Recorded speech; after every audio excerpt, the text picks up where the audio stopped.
Merci beaucoup. Bismillah ar-Rahman ar-Rahim. Chers maîtres, amis et collègues, donc je suis très contente d'être parmi vous. Je remercie professeur Belkhadir, Madame Ben Abed pour leur invitation à faire partie de cette journée scientifique sur le diabète. Alors le temps, j'ai 20 minutes, c'est bien ça? Peut-être? J'ai 20 minutes? J'ai 20 minutes, c'est bien ça? 15 en fait. Ah bon? Donc, il faut utiliser le Je temps marchande. de l'enseignant que tu es pour réduire le 20 aux 15 minutes. Tu peux. Bien, donc on a des points précis que j'ai choisis pour parler du diabète gestationnel parce que c'est très vague comme domaine. Et puis, donc moi je vais focuser un petit peu sur la physiopathogénie, l'actualité, un mot sur le dépistage, et puis surtout, comme on est ensemble de différentes villes et horizons, j'aimerais partager l'expérience du service en matière de prise en charge du DG, et puis aussi un petit mot sur l'approche régionale d'un projet de pilote de prise en charge que je pense Dr Assarrak Bouchra vous a entretenu à ce sujet il y a 2 ans de cela et avec l'aboutissement de ce projet. Donc je parle bien du diabète gestationnel, ma collègue plus tard viendra parler du diabète et grossesse. Toutes les situations de diabète préexistant à la grossesse ou de réel diabète de type 1 ou de type 2 diagnostiqués au décours d'une grossesse mais qui n'est pas un diabète gestationnel. Bien, donc un petit mot sur la physiopathe et je vous pose la question pour vous, un diabète gestationnel, on est un panel de spécialistes ou de généralistes, est-ce que c'est un problème d'insulinorésistance ou d'insulinopénie? Quelle est l'idée qui marquante et qui prédomine, le DG? Est-ce que c'est une résistance à l'action de l'insuline ou bien c'est un déficit insulinique? Qu'est-ce que vous en pensez? Plutôt une insulinorésistance, c'est effectivement, mais on va voir que, regardez, à partir du 2e trimestre, parce que c'est là où l'insulinorésistance physiologique s'installe. Elle est physiologique, elle est normale chez toute femme, en raison des sécrétions hormonales, du placenta, des adipokines inflammatoires, et donc cette résistance, elle est nécessaire pour dévier le glucose pour le fœtus. Et du coup, ce qui se passe du côté maternel, c'est que le pancréas de la maman réagit normalement par une hypersécrétion physiologique qui est là pour contrer cette résistance. Et ce n'est qu'en cas de déficit sécrétoire insulinique que le diabète gestationnel se développe et se dévoile, un peu comme sur le modèle du diabète de type 2. Mais alors juste pour appuyer cette notion du fait que le diabète gestationnel, ce n'est pas un problème de résistance à l'insuline, elle est classique chez une femme, cette résistance, mais une incapacité réactionnelle du pancréas d'une maman à répondre à cette résistance physiologique. Quel pancréas ne répond pas à l'appel et n'est pas là au rendez-vous pour sécréter autant? C'est tout ce qui constitue ces situations, ces facteurs de risque qui sont connus et déclarés pour le diabète gestationnel, l'obésité, les antécédents, etc., etc., la sédentarité. D'autres notions qui rejoignent celles du diabète de type 2 viennent enrichir le panel du diabète gestationnel, la physiopathe, comme la sécrétion des adipokines, la baisse de l'adiponexine, l'augmentation de la leptine, etc. Un autre concept qui est celui du déficit en vitamine D. On sait tous que la vitamine D aide l'action de l'insuline, elle est même présente sur le muscle squelettique. Le fait d'avoir un déficit en vitamine D augmente largement le risque de développer un DG. Je n'ai pas le temps de présenter les méta-analyses, c'est juste une étude et vous pouvez voir que pour les premiers quartiles où le déficit en vitamine D est très important, la prévalence dans cette étude chinoise de DG, de diabète gestationnel, va à 25%, alors que dans le Q4, là où le déficit est à peine présent ou partiel, nous avons une prévalence de DG qui est moindre. Donc, il faut ça a un impact pratique. Le déficit en vitamine D interagit avec le risque de développer un diabète gestationnel. L'hypothyroïdie, qu'est-ce qu'elle vient faire là-dedans? L'hypothyroïdie, c'est connu, elle est plus fréquente chez nos patients diabétiques de type 2. Le lien et l'association avec le DG est établi. l'hypothyroïdie aussi bien franche que l'hypothyroïdie infraclinique.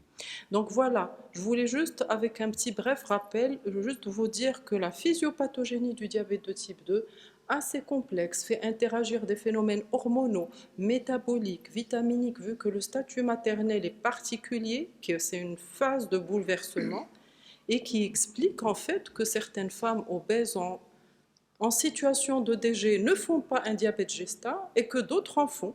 Donc voilà, donc il y a beaucoup encore à savoir sur la physiopathie du diabète gestationnel. Donc ça, c'était le début. Après, je passe au dépistage. Et le dépistage, vous le connaissez tous, je le rappelle vite aussi, il est adopté par toutes les sociétés savantes, il n'y a aucune controverse sur la question. La consultation prénatale, qui est la première, avant de 13 semaines aménorrhées, c'est là qu'on fait le diagnostic. D'après toutes ces recommandations, on est censé réaliser une glycémie à jeun chez toute femme qui consulte durant les 12 premières semaines de grossesse.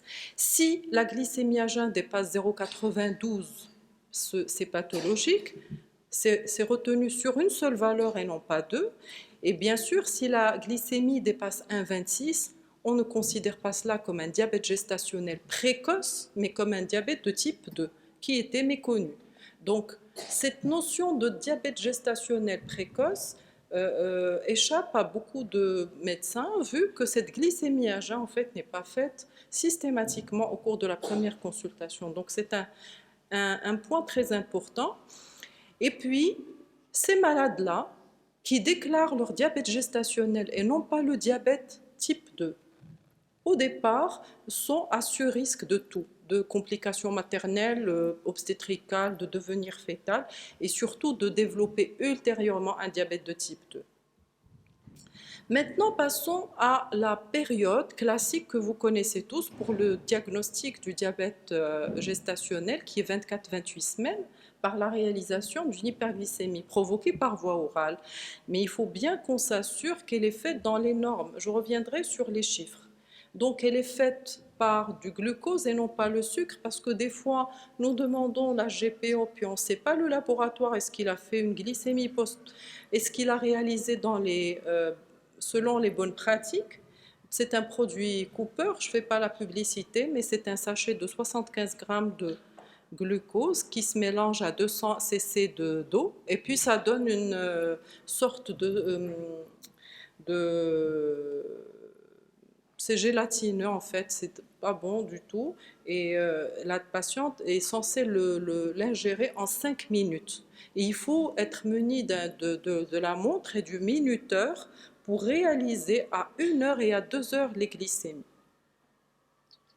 Alors, les résultats pathologiques, c'est une glycémie à jeun supérieure à 0,92 ou bien à 1 heure supérieure à 1,80 ou bien à 2 heures supérieure à 1,53 et une valeur suffit.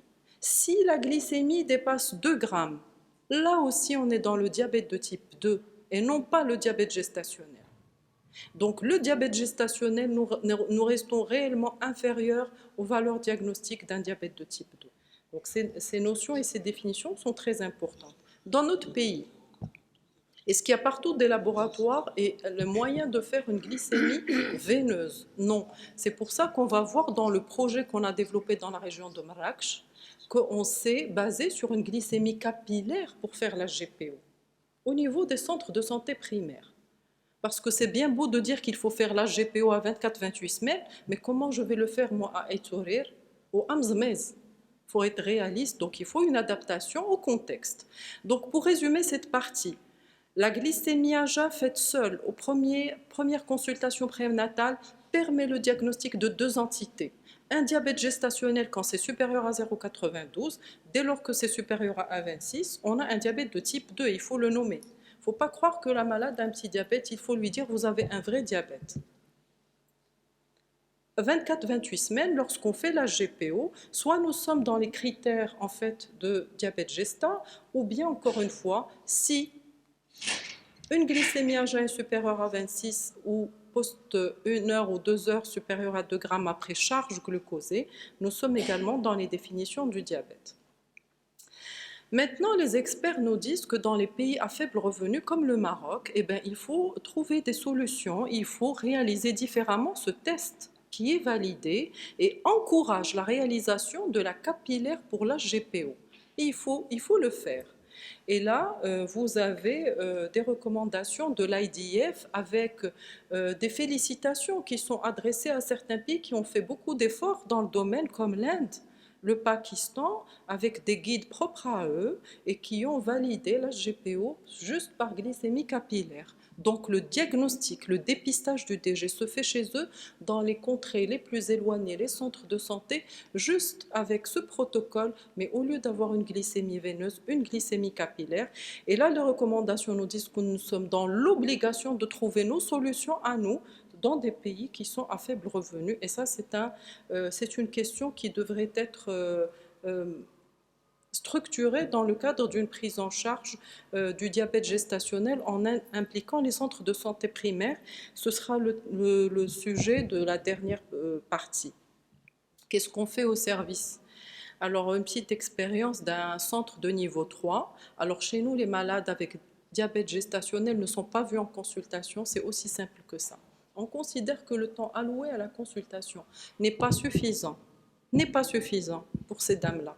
Et donc, les sites de prise en charge sont l'HDJ du service, l'hôpital de jour et l'unité d'éducation qui nous sert à faire beaucoup d'activités en matière éducative, diabète, obésité, maladies rares endocriniennes, etc. Il faut qu'on réponde à ça. Il faut qu'on prenne en charge les malades sur plusieurs dimensions et non pas quoi donner, l'insuline ou les règles hygiéno-diététiques. Il faut vraiment qu'on soit en mesure de répondre à une prise en charge diabétologique, nutritionnelle, mais aussi psychologique. Et donc, pour partager avec vous ce qu'on fait, donc il y a un parcours de soins qu'on a établi. Dès lors que la malade vient en consultation, soit aux urgences, soit au service ou en consulte, elle est évaluée sur le risque de gravité ou non, selon un protocole qu'on a validé en interne, et soit elle nécessite une hospitalisation d'emblée, ça peut être une dame avec une hyperglycémie majeure, ça peut être une cétose, comme ça peut être un refus de prise en charge ou une condition soit organique, soit psychologique, ou bien non, et sera à ce moment-là adressé un rendez-vous le plus proche en HDJ. Qu'est-ce qu'on fait en HDJ? En HDJ, élaborer le dossier, discuter avec la malade, s'entretenir avec elle, réaliser la première fois une éducation sur la tenue du carnet et l'autosurveillance glycémique, parce que ça, c'est l'élément clé. Si la dame en sortant de chez nous ne sait pas gérer, manipuler le glucomètre, ni faire sa surveillance, on ne sera pas à même 15 jours après de juger si les règles hygiéno-diététiques sont suffisantes, si l'intervention nutritionnelle suffit ou pas du tout. Donc ça permet des échanges d'explicité, de se mettre d'accord sur plein d'éléments, à la fois sur l'aspect nutritionnel, de clarifier les objectifs. Il faut qu'elle sache qu'elle doit se réveiller à moins de 0,95 ou 0,90 pour certains. Et puis qu'en postprandial à 2 heures, qu'elle soit inférieure à 1,20. Cette clarification, elle est notée sur le carnet de la malade. Comme ici, il y a un petit carnet avec un côté en arabe, un autre en français. Les patientes, pour la première fois quand elles viennent, et puis elles ont ces fiches qui correspondent à autant de semaines que de gestation qu'elles essayent de remplir aussi bien qu'elles peuvent. On n'a pas toujours un carnet bien rempli et on essaye de faire avec. Et là encore, il faut s'adapter. Une patiente ne peut pas toujours idéalement faire 4 fois par jour ou 6, elle fera une fois. Et ça, il faut l'accepter selon la FIGO. Ils disent que dans des pays pauvres comme nous, quand le contexte ne le permet pas, il faut au moins faire une fois par jour. Et ça, c'est aussi un deal, une sorte d'accord avec la patiente. L'HDJ nous permet de faire quoi aussi? Une approche éducative, et ça, c'est essentiel. C'est essentiel de voir les 5 dimensions, qu'est-ce qu'elle a, qui elle est, qu'est-ce qu'elle fait, quels sont ses projets et qu'est-ce qu'elle sait. 5 choses qui permettent de faire une synthèse. Les après-midi ont lieu des ateliers éducatifs. en ambulatoire, et puis elle va être répartie, comme vous voyez, sur des rendez-vous en fonction de son besoin éducatif. Et là, c'est essentiel. Le médecin résident qui va faire l'atelier ne va pas le faire comme bon lui semble. Il est guidé par une sorte de petit dossier sur un modèle ou une fiche de route d'atelier de communication où il connaît quels sont les messages qu'il doit communiquer et puis les outils pédagogiques sur lesquels il va se baser. Il peut avoir besoin de Photoshop, d'un diaporama, il peut avoir besoin d'un paperboard, de feutre, etc. Mais ça, c'est pour faciliter le travail du résident ou de l'interne qui n'est pas censé en fait savoir le faire tout seul pour en fait que les choses soient faites dans les bonnes normes. Le volet obstétrical, alors il est cité dans le dossier, mais ce qu'on n'a pas pu obtenir malheureusement, c'est l'adhésion des gynécologues. Le jour même où les malades viennent, on n'a pas pu trouver un accord sur leur présence avec nous. Et donc les malades se déplacent en gynécologie et reviennent. Malheureusement, on n'a pas cette possibilité d'avoir le gynécologue le jour même. Quand la patiente a des besoins particuliers, éducatifs ou obésité avec un DG, ici, nous faisons un hospice de 2 jours avec, comme vous voyez, l'intervention de la diététicienne, il y a le psychologue, les groupes de parole. Et ça, c'est essentiel. En fait, la patiente arrive à avoir du temps pour comprendre ce qu'elle a, pour exprimer ses craintes, pour être motivée, pour adhérer à sa prise en charge. Et il y a des topos qui sont faits par les médecins sur la question et qui sont partagés avec des petits guides qu'on partage comme ça. Ça, c'est le volet organisationnel et c'est très important parce qu'après, donner l'insuline ou pas l'insuline, c'est une question très simple. Elle est basique, on se base sur les recommandations. La nutrition est la base de la prise en charge, pierre angulaire, et là, on n'a pas le temps de débattre sur ça. Combien de kilos elle doit prendre durant sa grossesse, ça, c'est... On lui fait savoir, si elle est obèse, qu'elle ne doit pas dépasser les 9 kilos, par exemple. Et puis, la prise en charge nutritionnelle, elle est faite grâce à la diététicienne qui est expérimentée. Pour la prise en charge du diabète, lorsqu'on n'est pas dans nos objectifs à 2 semaines, c'est l'insulinothérapie. En postpartum, c'est bon. En postpartum, ce n'est pas, c'est aussi structuré.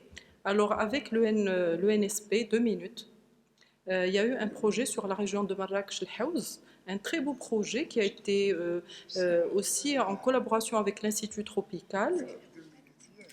L'objectif, c'est de connaître qu'est-ce qui se passe dans la région. On a fait une étude avec 10 centres témoins et 10 centres d'intervention avec une formation spécialisée, comme vous voyez ici, des femmes, des infirmières, des infirmières, des médecins généralistes sur le diabète gestationnel. Et on a suivi un algorithme idéal de prise en charge du DG. Regardez, avec une HGPO qu'on a fait sur capillaire. Elle a été faite dans les centres, la région Amzmez, Aïtourir, etc., qui suit la région de Marrakech.